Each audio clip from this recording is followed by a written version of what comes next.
Caudillismo bárbaro. Después de finalizar la etapa de los caudillos letrados, Bolivia ingresó dentro de lo que denominamos los caudillos militares bárbaros, entre los años 1848 a 1879. Inició con el gobierno de Belzu y concluyó con la Guerra del Pacífico. Manuel Isidoro Belzu, 1848 a 1855. Conocido también como Tata Belzu o el Mahoma boliviano de la ciudad de La Paz, que se caracterizó por regalar dinero a las clases desposeídas. Fue militar y participó en el combate de Yungay y se destacó en la batalla de Ingaví. Asumió el cargo presidencial, interno y luego constitucional desde el 6 de diciembre de 1848 y concluyó el 15 de agosto de 1855. La manera de elección presidencial fue golpe de Estado y proceso democrático. Murió el 23 de marzo asesinado por Mariano Melgarejo. Entre sus actos administrativos podemos resaltar que fue destacado el primer caudillo de masas. Sentenció al pueblo boliviano con la frase: "Con los cholos de mi pueblo haré la felicidad de Bolivia". También se fueron los colores del pabellón nacional, rojo, amarillo y verde. Se realizó el primer censo nacional de la población. En 1855, Belzu llamó a elecciones y el candidato oficial fue su yerno Jorge Córdoba, a quien entregó su mando el 15 de septiembre de 1855. Fue la primera transmisión legal del mando del país. Jorge Córdoba, 1855 a 1857. Un boliviano de la ciudad de La Paz, militar que fue presidente constitucional desde el 15 de septiembre de 1855. Duró en cargo 2 años y 2 meses. Falleció a sus 39 años en La Paz, asesinado en las llamadas Matanzas de Llanes. Durante su gobierno implementó la política de impuestos. Fue una administración muy pobre. José María Linares, 1857 a 1861. Un potosino, abogado, político y jurisconsulta. Su exaltación al mando fue de presidente de facto desde el 8 de septiembre de 1857 y concluyó el 14 de enero de 1861. Falleció a sus 53 años, pobre y olvidado, con una muerte natural. Entre sus actos administrativos creó un Consejo de Estado.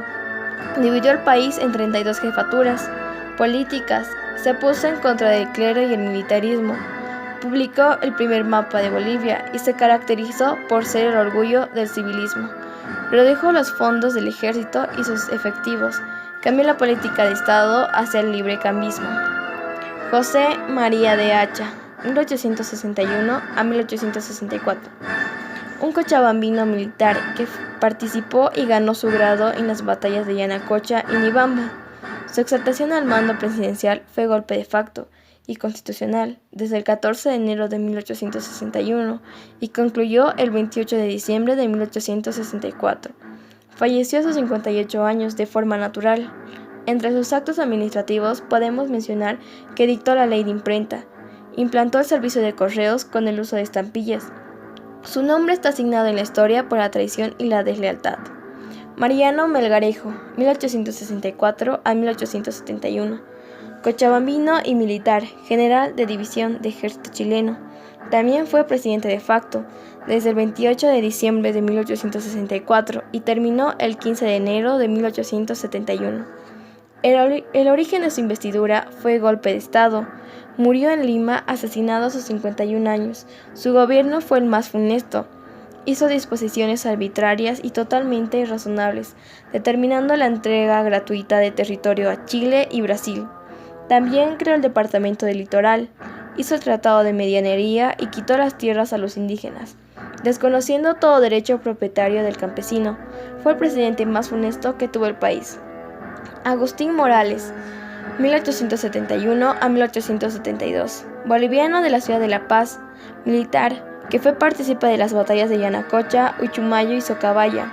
Fue presidente interno y constitucional de la República desde el 16 de enero de 1871 y concluyó el 27 de noviembre de 1872. El origen de su presidencia fue golpe adversivo. Duró 11 meses y falleció a sus 64 años. Asesinado. Entre sus actos administrativos fundó el puerto de Mejillones en la costa del Pacífico. Fue el creador del sistema monetario nacional.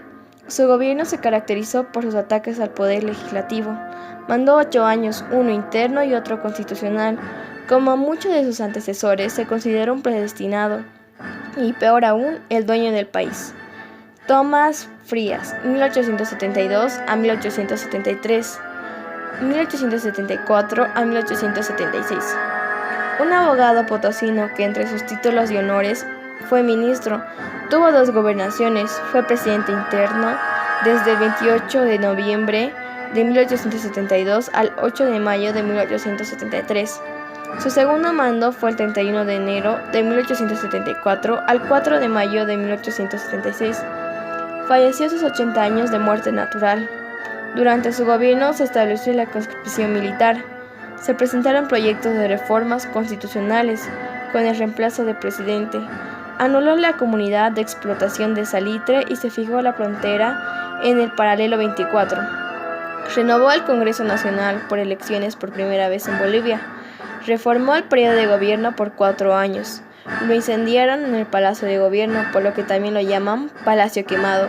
También realizó la ley de exvinculación.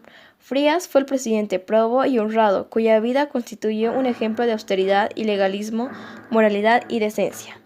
Adolfo Vallivian, un paceño militar que fue presidente constitucional, empezó su cargo el 8 de mayo de 1873 y concluyó el 31 de enero de 1874.